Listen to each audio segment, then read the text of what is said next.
너희가 나를 떠나서는 아무것도 할 수 없다. 주님을 떠나서는 단 하나의 시험도 이길 수 없다. 요한복음 15장 4절 5절에 관한 증언의 말씀이죠. 포도나무 가지가 포도나무에 붙어 있다 말의 의미가 여러분 무엇입니까? 포도나무 가지가 포도나무에 붙어 있다라는 말의 의미가 여러분 무엇입니까? 예, 맞습니다. 계속해서 성령을 받는다는 말의 의미이다. 우리 아침 말씀을 보기 전 마태 10장 32절을 다시 한번 우리 숙고한 다음 성화의 의미에 대한 말씀을 함께 상고하겠습니다.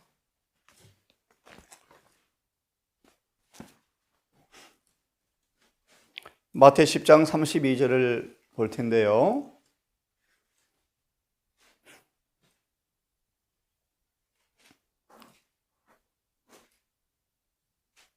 펴시면 32절 3절까지를 제가 봉독합니다. 누구든지 사람 앞에서 나를 시인하면 나도 하늘에 계신 내 아버지 앞에서 저를 시인할 것이요. 누구든지 사람 앞에서 나를 부인하면 나도 하늘에 계신 내 아버지 앞에서 저를 부인하리라. 마태 7장, 22장, 25장, 누가 13장 기억하시죠? 심판날 인간의 귀에 들려주는 가장 슬픈 소리, 내가 너를 도무지 모르겠다. 우리가 섬기는 하나님께서 어떤 분이신가? 성화의 의미가 뭔가?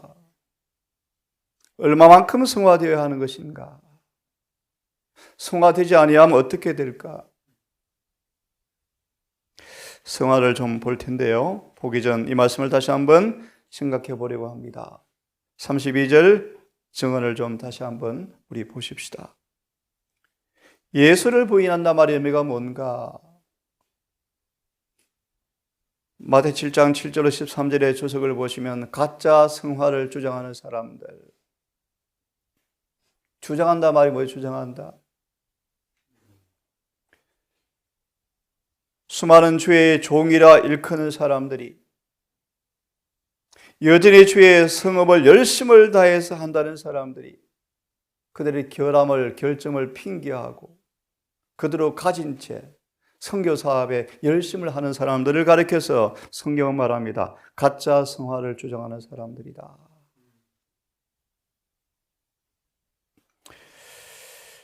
우리에게 은사를 주신 까닭은, 달란트를 주신 까닭은, 성령을 통하여 달란트를 주신 까닭은 무엇입니까? 성화되려고 주셨죠. 맞나요? 어디 나옵니까? 에베소 4장에 잘 나오죠. 왜 우리에게 재물을 주었습니까? 재물의 달란트를 활용함으로 뭐 되도록? 맞습니다. 성화되도록. 본문을 좀 봅시다. 그리스도를 시인하고자 하는 자들은 그리스도께서 자기 안에 거하시게 해야 한다. 여러분, 주님께서 거하시려면 너무 잘 아시죠? 나는 죽어야 합니다. 죽어야 합니다. 중요한 말씀이요. 자기가 받지 않은 것은 전해줄 수가 없다. 맞죠?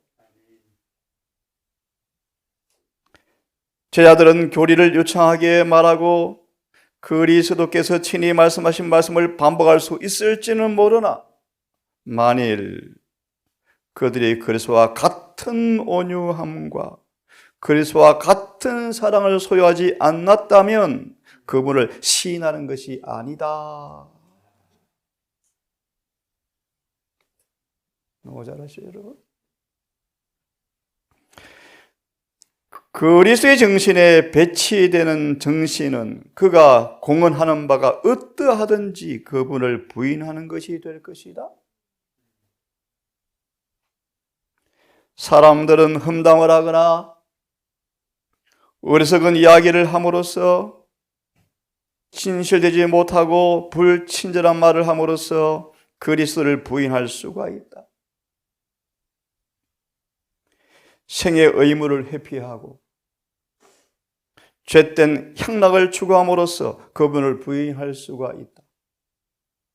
세상을 본받음으로써 무리한 행동을 함으로써 자신의 의견을 사랑함으로써 주장이 강함으로써 고집이 셈으로써 자아를 정당화시킴으로써 의심을 품고 부질없이 걱정을 하고 흑암 중에서 거함으로써 그분을 부인할 수가 있다. 이런 모든 방식으로 그들은 그리스도께서 그들 안에 계시지 않다고 선언한다. 예수가 내 안에 계시면 결코 늑대의 소리를 바라지 않을 것이다. 그렇게 말씀했어요. 그분께서 누구든지 사람 앞에서 나를 부인하면 의미를 잘 아셨죠. 나도 하늘에 계신 우리 아버지 앞에서 저를 부인하리라고 말씀하신다. 우리가 섬기는 하나님께서 여러분 어떤 분이십니까? 성화가 여러분 무엇입니까?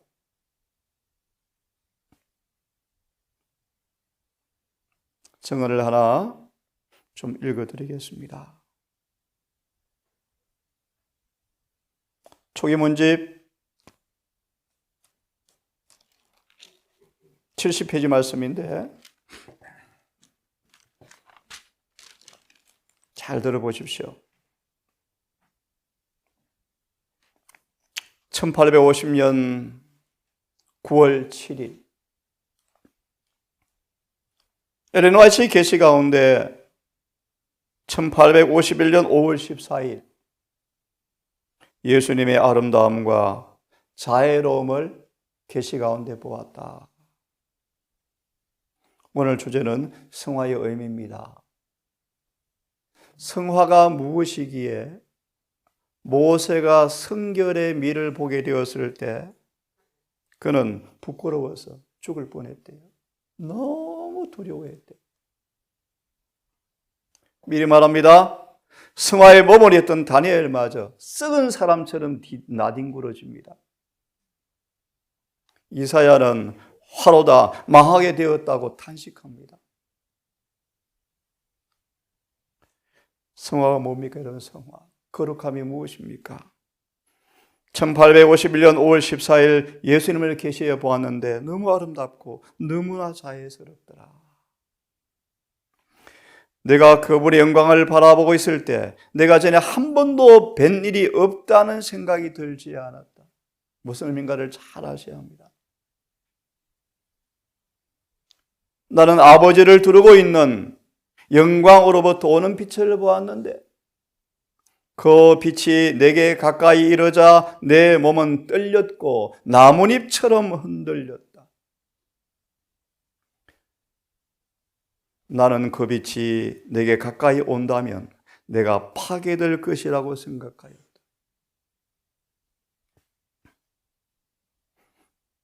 그런데 그 빛은 나를 비켜 지나갔다.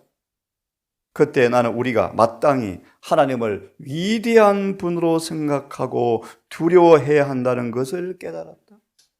아멘. 그때 나는 어떤 사람들이 가지고 있는 하나님의 거룩하심에 대한 견해가 얼마나 얄팍한 것인가를 보았고, 그들이 말하고 있는 분은 하나님 곧 크고 두려우신 하나님이라는 사실을 깨닫지 못하면서 그분의 거룩하고 존귀한 이름을 얼마나 자주 망령되게 부르고 있는지를 알게 되었다. 하나님을 두려워하라. 내가 거룩하니 너희도 거룩하라. 천사들마저 여호와의 성호를 언급할 때 두 날개로 얼굴을 가리운대요. 두 발을 가리운데 얼마나 그분이 거룩하신지. 참고로 역대하 6장을 좀 보시기를 바랍니다. 역대하 6장입니다. 가끔 안식일에 기도하는 시간 오인하지 마세요. 몸이 아프신 분들, 무릎이 꿇기 어려운 분들은 이해하고 들으십시오. 공중기도 시간, 기도 시간 무릎을 꿇지 않고 어제 앉은 채로 기도하는 분들이 종종 있습니다.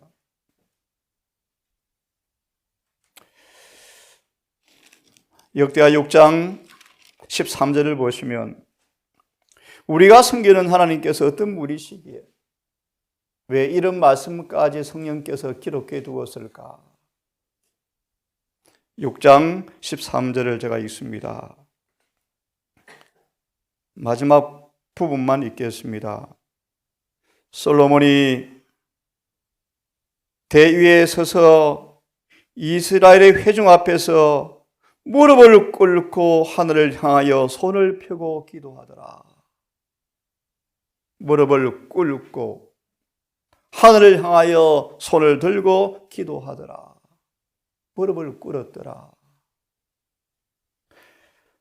13절을 보십시오.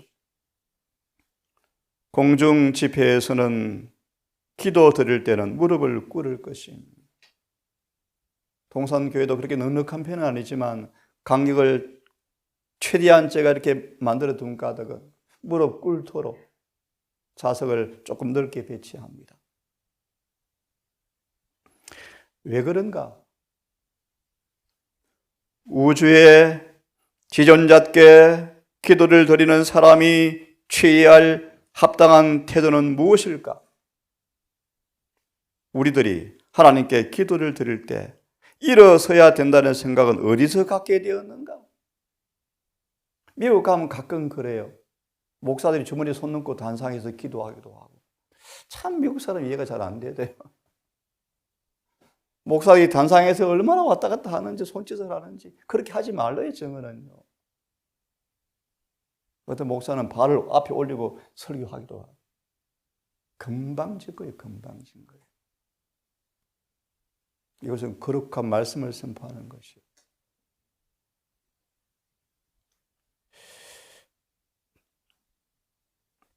공중기도나 개인 기도를 드릴 때 우리의 소원을 하나님께 아뢰일 때 무릎을 꿇고 고개를 숙이는 것이 우리의 의무이다.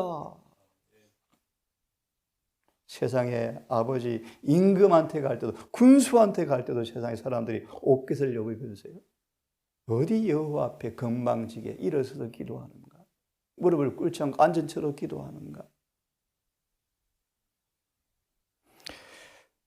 우리가 하나님을 온전히 의지한다는 것을 이런 태도로 보여주는 것이다. 참 이런 말씀까지 기록되어 있죠. 경배 문제에 대해서 하나님이 그 백성에게 주신 모든 빛이 있음에도 불구하고 학교의 목사들과 교장과 교사들의 교훈과 모본으로 바리새인처럼 꼿꼿이 서서 기도를 드리도록 가르치는 일이 있을 수 있는가? 이것을 우리는 그들의 교만과 자부심을 나타내는 것으로 볼 것인가? 이 버릇이 유별나게 눈에 뜨이도록 되어야 하겠는가? 우리 형제들이 유일하시고 살아계신 하나님께 나아갈 때 이교를 믿는 사람들이 그들의 우상에게 나타내는 것보다 나은 경외심을 보여줘야 한다. 우리가 섬기는 하나님께서 어떤 분이신가? 만약 그렇지 않으면 이 사람들이 마지막 결정의 날에 우리의 심판자들이 될 것이다. 학교에서 교사 생활을 하는 모든 사람들에게 권한다. 그대의 불경스럽고 거만한 태도로 하나님을 모독하지 말라. 바리새인 정신을 가지고 서서 하나님께 기도를 드리지 말라. 그대 자신의 힘을 믿고 의지하지 말고 자주 하나님 앞에 무릎을 꿇고 그분께 경배를 드려라. 그리고 그대가 하나님께 경배하기 위해서 모일 때 그대가 하나님 앞에 있다는 것을 확실히 믿고 그 앞에 무릎을 꿇으라. 이러한 태도로 온 영과 몸과 혼이 진리의 영계에 복종한다는 것을 증거하는 것이 되게 하라. 이 점에 관해서 교훈과 모범을 찾으려고 주의 말씀을 자세히 살펴본 사람이 있는가? 인간은 은혜의 백성으로서 그 자비하신 보좌 앞에 발등상에 있는 타는 자로서 무릎을 꿇어야 한다. 그리고 하나님의 손에서 그가 매일의 은혜를 받을 때 감사하는 마음을 언제나 가져야 하며 그저 주시는 그 은혜에 대하여 말로 감사의 찬양의 뜻을 표해야 한다. 아멘.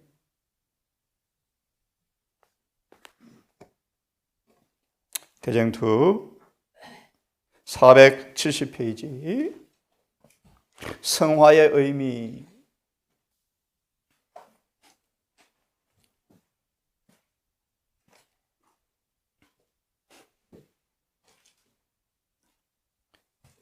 (470페이지) 성화의 의미.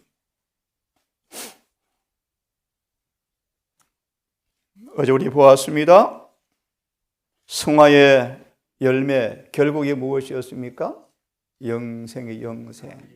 로마서 6장 22절 거룩함에 이르렀으니 곧 결국은 영생이라.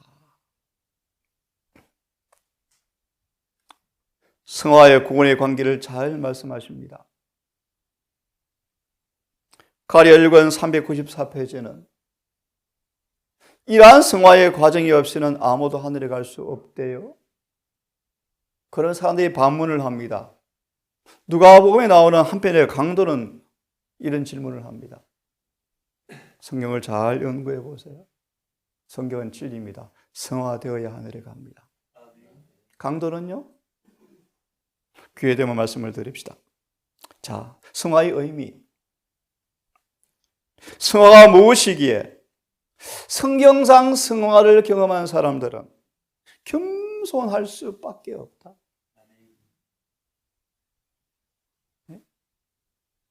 갈라디아 5장 6절의 주석이죠.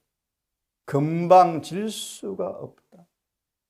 잘난 체 할 수가 없다. 고집을 부릴 수가 없다. 여러분, 성화가 무엇입니까? 성화를 체험하고 있습니까?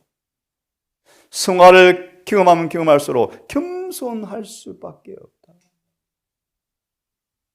심지어 하나님과 얼굴을 대면해 보았던 모세마저도 하나님이 얼마나 순결한지 얼마나 완전한 심을 본 다음에 너무나 무가치함을 느꼈다. 모세는 자신을 티끌에 불과하다고 자신을 판단했죠. 나는 티끌이구나, 먼지구나, 먼지. 이 위대한 모세, 신명기 18장 18장입니까? 창세 이래로 모세 같은 선지자가 일어난 적이 없죠. 다윗도 그렇게 못했죠. 아버지 아들을 가서 직접 40일간 대화하고 온 사람이 모세예요, 모세. 모세예요, 모세. 그런 모세마저도 하나님의 순결과 완전함에서 자신을 비교할 때 나는 먼지입니다, 티끌입니다, 심히 두렵습니다. 여러분, 성화되어야 합니다. 무슨 뜻입니까, 여러분? 지난번 여러분 보았어요. 교회 왜 그리 경건의 표준이 낮은가? 그죠? 얼마나 교회가 경건의 표준이 낮은지.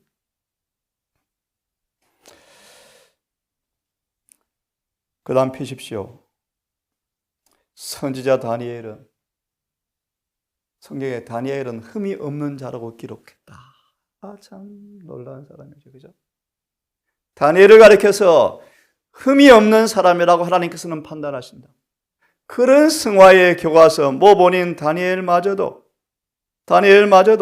은총을 크게 받은 다니엘마저도 다니엘서 9장을 보시면 이렇게 말합니다. 저는 죄인입니다.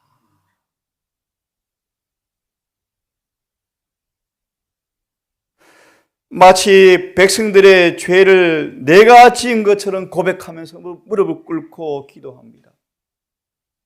결코 어렵다거나 거룩하다는 정신을 가질 수가 없습니다. 욥은요, 사단을 불안하게 만들었던 욥은요, 사단의 최상권을 부숴뜨린 욥은요, 내가 스스로 가슴을 치고 통곡하면서 티끌과 재 가운데서 회개합니다. 욥기 42장 6절. 본문을 보시면 내가 전에 귀로만 들었던 하나님을 눈으로 배우니 내가 내 자신을 한하고 너무너무 미워하면서 믿게 하면서 티끌이 앉아서 죄를 뒤집어 쓰고 회개합니다. 욥은요. 여러분, 성화가 무엇입니까? 성화를 만지고 경험하고 있습니까? 사전 5장 23절과 3절에 보시면 성화의 의미를 몇 사람이나 이해하고 있을까? 원래 거짓 신학이 들어왔어요. 미국의 유명한 대학교 박사가요, 성화는 순간, 칭의는 계속, 그런 책이 사기의 교재로 팔려요. 기가 막힌 얘기예요. 정언은 말합니다. 성화는 순간이 아니에요. 칭의가 순간이지. 왜 그런 말씀한 줄 아셔요? 성화를 더럽히고 있고 칭의 말의 의미는 뭔지 아세요? 우리는 계속 죄를 지을 수밖에 없다는 것을 깔고 있는 말이에요. 무서운 시대입니다, 여러분.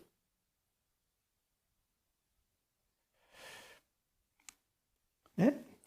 이사야는요, 여러 번 말씀을 드렸죠.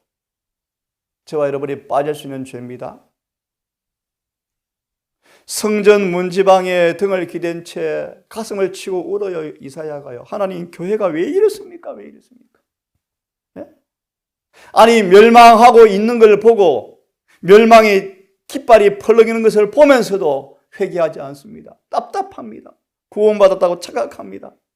어떻게 하면 좋겠습니까? 라고 이사야가 한탄하고 있는데, 이사야의 계시 가운데 지성소를 보게 되어질 때 나도 멸망하게 되었네. 여러분, 성화가 무엇입니까? 하나님이 얼마나 거룩하십니까? 얼마나 순결하십니까? 아직도 우리가 아웅다웅합니까? 아직도 우리가 비판하는 죄를 범합니까? 아직 회심도 없는 거예요. 그리스도인의 첫 발자국도 안 내디딘 거예요. 불언간 유무상통할 때가 오는데 아직도 우리가 서로 사랑하지 못합니까? 좀 심하게 표현하면 신앙 포기하셔야 돼요. 포기하셔야 돼요.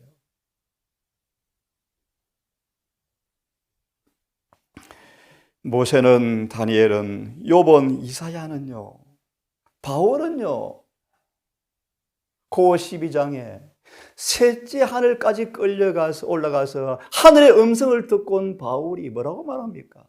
나는 지극히 작은 성도입니다. 여러분, 성화가 무엇인가 계속 보려고 합니다. 자, 471페이지 본문을 보세요. 하나님의 사랑을 받은 요한은 그분의 영광을 바라보고 죽은 사람처럼 엎드려 쓰러져 버립니다. 다시 말하면 여러분, 성화, 거룩함, 몇 사람이나 의미를 이해할까? 우리의 영적 눈이 영적 말라리아 병에 걸려서 좀처럼 그분을 볼 수가 없게 되었다. 그러니까 자고하 교회에서 예배드리면서 죄를 짓고 찬미하면서 죄를 짓고 설교하면서 죄를 지을 수 있대요. 무서운 얘기예요. 선교하면서 죄를 지어요. 복음을 전하는 자가 많지만 그 복음으로 거룩하게 된 자가 몇 사람 없대요. 여러분, 정신을 차립시다. 정신을 차립시다. 거룩해져야 돼요. 내가 거룩하니 너희도 거룩해야 돼요. 471 밑에 본문을 봅니다. 갈바리 십자가의 그늘 밑을 걸어가는 사람들은 자고하거나 죄에서 해방되었다고 의소되는 주장을 할 수가 없다. 마치 나는 거룩한 너희는 왜 그러니? 이런 정신을 가질 수가 없죠. 다니엘처럼 백성들의 죄를 가담한 적이 없지만 마치 백성들의 죄를 자기가 지은 것처럼 고백하잖아요. 누구요? 다니엘은요.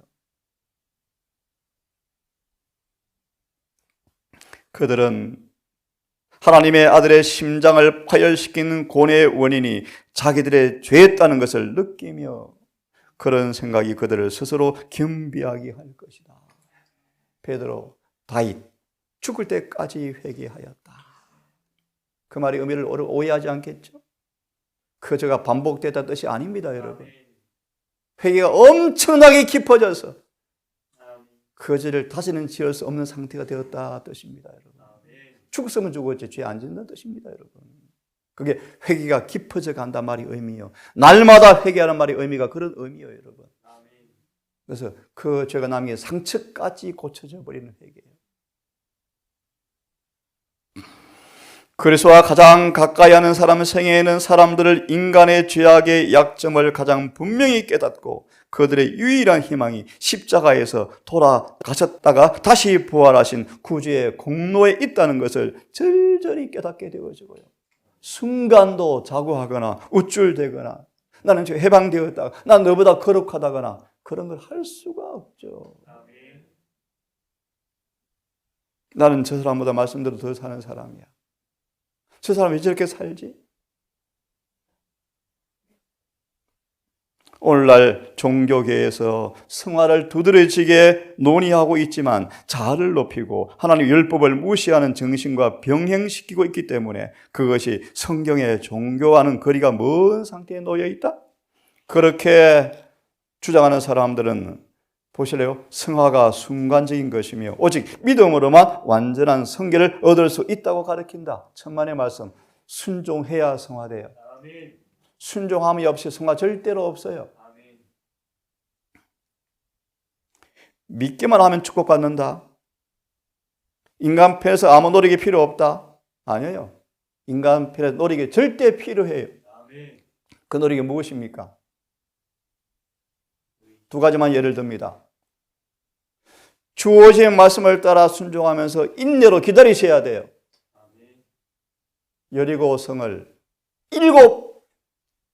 7일 동안 매일 말씀을 의지해서 명령 그대로 한 바퀴 돌고 7번 도는 그 일은 내가 해야 돼요. 다시 말하면 건강 지켜달라고 하면 기도하면 안 지켜주세요. 건강 계획대로 살면서 기도하셔야 돼요. 병자 낫게 해달라고 기도 조심하시래요. 회개하고 용서받고 그리고 낫게 해달라고 기도하래요.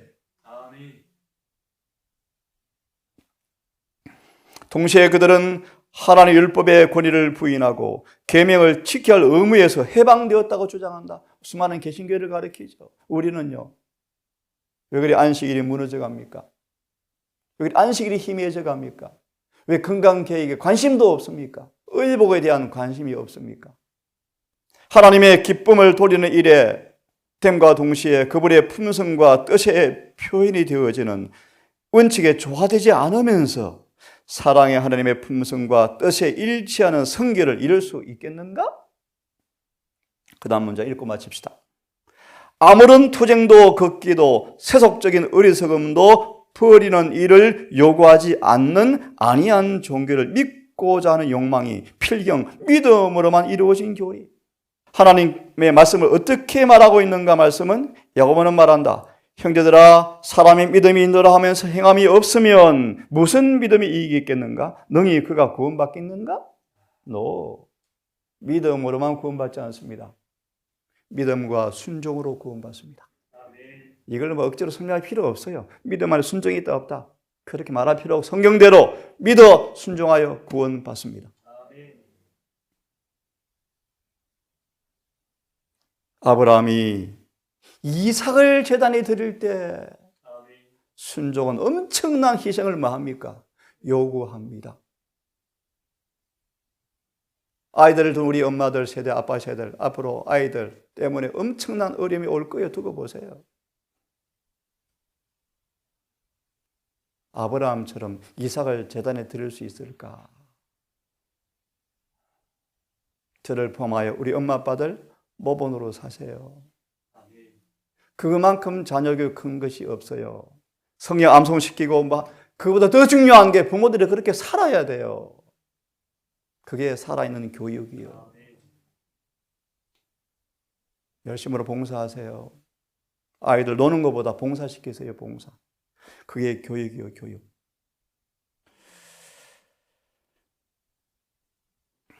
내가 복음이와 믿음이 행함과 함께 일하고 행함으로 믿음이 온전케 되느니라. 이로 복음된 사람이 행함으로 의롭다 하심을 순종함으로 승화되는 것을 알지 못하느냐? 계속해서 공부합시다. 기도합시다. 하늘에 계신 아버지, 내가 거룩하니 너희도 거룩하라고 명령하셨습니다. 거룩한 자 외에는 아무도 주를 볼 수 없다고 말씀했습니다.